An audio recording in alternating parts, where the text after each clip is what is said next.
Mwiriwe kandi muraho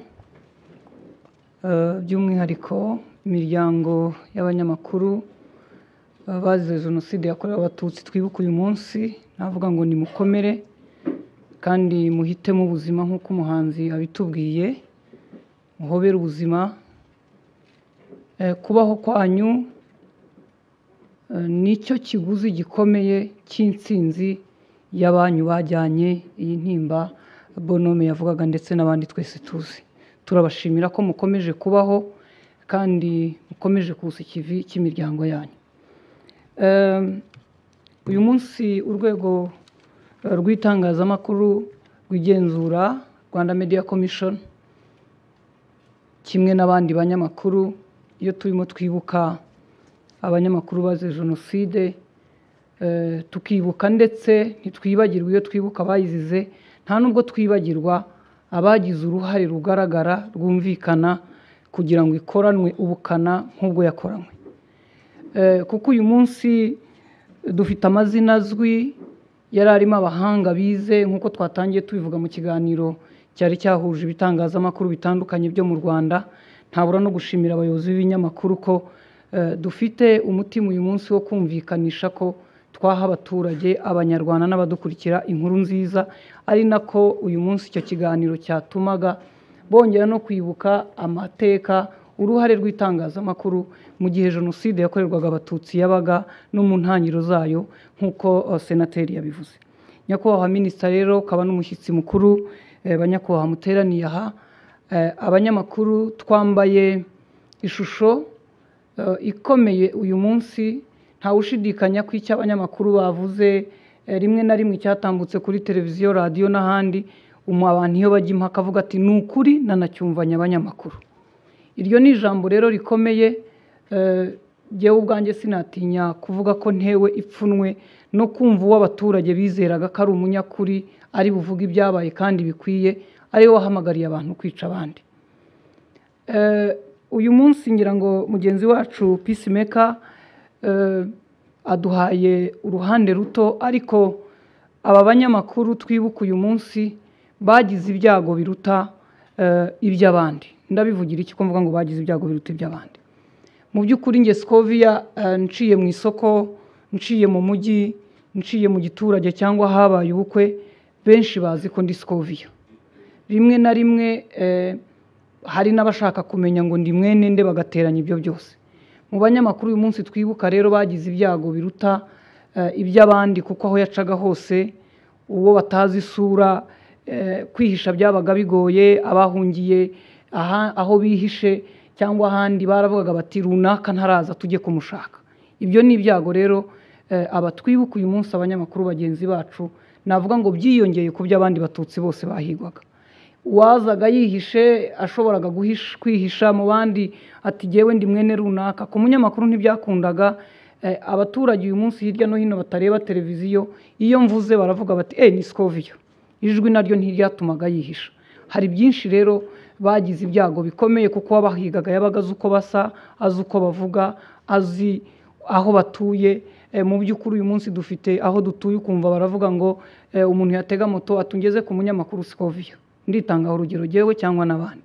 Ibyo rero byose byongereye ibyago bya bagenzi bacu uyu munsi, navuga ngo bagize ibyago byiyongera ku by'abandi Batutsi bagize. Ariko cyane twibuka nanone, ndavuga ngo abanyamakuru twiga itangazamakuru, dukoresha ibikoresho by'ikoranabuhanga. Uyu munsi turi noneho ku mbuga nkoranyambaga, turakoresha ikoranabuhanga mu buryo bushoboka ubwo ari bwo bwose. Umunyamakuru wihuta muri ibyo niwe twita umuhanga. Ndimo ndavuga ngo dukwiye kuvuga ko umutimanama ukwiye kuruta diplome mubitsi wanyu, umutimanama ukwiye kuruta amashuri mwize uko bababwiye, ukwiye kuruta ababyeyi banyu bababwiye ko ibi bitavugwa ibi bivugwa. Umutimanama ukwiye kuba iya mbere mu gutuma abapfobya Jenoside, abayihakana bakoresheje itangazamakuru. Ubu nonaha abadukurikiye hirya no hino ku bitangazamakuru bitandukanye bafashijwe na RBA barimo barumva ibyo tuvuga. Mu by'ukuri undi muntu wicaye mu rugo arimo aganira ibinganira ntabwo bamwumva. bivuze iki rero? Bivuze ngo iyi nzira dufite y'umurongo uranguruye uvugira ahirengeye mu byiciro byose dutuma abanyarwanda bumva neza ubukana jenoside yakoranywe, harimo amalisite aho abantu batuye. Ibyo byatangajwe n'abanyamakuru bagenzi bacu. Mu gitondo tubyuka dusoma amakuru, tugasoma uwabaye minisitiri, mu gihe bagenzi bacu bagize uruhare muri jenoside basomaga lisite y'abatutsi batarapfa, abari bupfe ndetse n'abamaze gupfa ngo nimwongere kubashaka. Bavugagaho abantu bihishe. Ibyo rero bikwiye kuba impamvu ikomeye ya buri munyamakuru, ya buri muntu wese ufite itangazamakuru mu ntoki, nk'uko honorable senateri yabivuze, n'abandi bose, kugira ngo duhagarike, turwane ku manywa na nijoro mu buryo bwose aho turi, kugira ngo iki cyabaye jenoside yakorewe abatutsi kuyigisha n'ibindi. Uyu munsi abanyamakuru dufite ibyago byitwa amahame y'umwuga.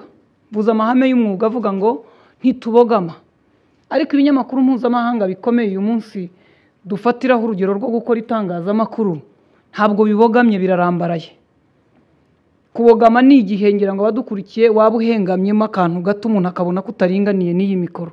Bararambaraye, bari ku butaka, barakoresha amagambo yo gupfobya, baraha umwanya abakoze jenoside ngo batangaze icyiciro cyabo bagezeho cyo gupfobya no guhakana, baravuga ibitavugwa, baritirira ibyakozwe na FDLR bakabyitirira RDF, hanyuma abanyamakuru tukavuga ngo abo nibo senior journalist tureberaho. Oya, banyamakuru bagenzi banjye, bavandimwe mukoresha imbuga nkoranyambaga, mureke twange kwemera ko kuba umuntu yarabaye igihangange mu gitangazamakuru cye bimuha ubuhangange bwo kuvuga ukuri kw'igihugu cyacu. Nemera ko umunyamakuru atakwiye kubeshya, nemera ko umunyamakuru adakwiye gukoreshwa n'indonke. Ningera ku ndonke, mu by'ukuri uyu munsi dufite abanyamakuru bagenzi bacu twiganye, twakoranye, twareranywe, twakuranye, indonke zababirinduye, navuga ngo inda igasumba umurage w'igihugu cyabo. Uyu munsi agahagara ku maguru abiri, ashobora no kubavuka mu muryango warokotse jenoside agapfobya.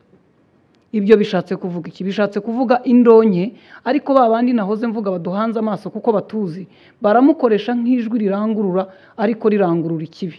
Mureka amajwi yacu rero aganze ikibi, arwanya ingengabitekerezo, gupfobya n'ibindi bikorwa bitandukanye.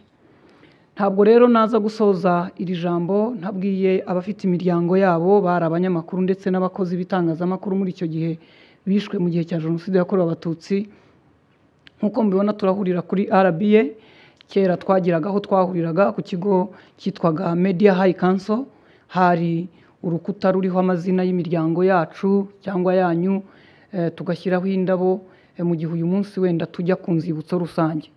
Nk'itangazamakuru rero RMC ndetse n'abo dufatanyije bandi twifuje kwibaza niba leta ndetse minubumwe by'umwihariko itadufasha kubona aho dushyira ikimenyetso cy'abanyamakuru bishwe mu gihe cya jenoside n'abakozi, ndetse tugashyiraho amazina, tugakomeza no gukusanya amakuru mu gihe habonetse n'abandi nabo bajya bajyaho.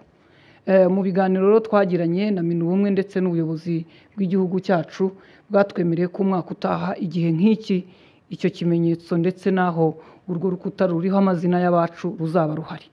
Ni byiza ko dukomeza kubavuga ayo basomye mugenzi wanjye Bibio, ariko ndetse n'abajya gushyiraho indabyo bakayabona. Bizaba n'akarusho nibidukundira ko dushobora no kubona amafoto, kugira ngo nibura n'abana bato n'abandi bavuge bati Bumaya bavugaga nuko yasaga, yari umugabo muremure, yariraburaga, yari afite imisatsi irimo imvi. Urugero, kuko kwibuka ni byiza ko n'abuzukuru babo bareba amafoto ariko basanga ko tuzirikana, twe tuzi agaciro kabo.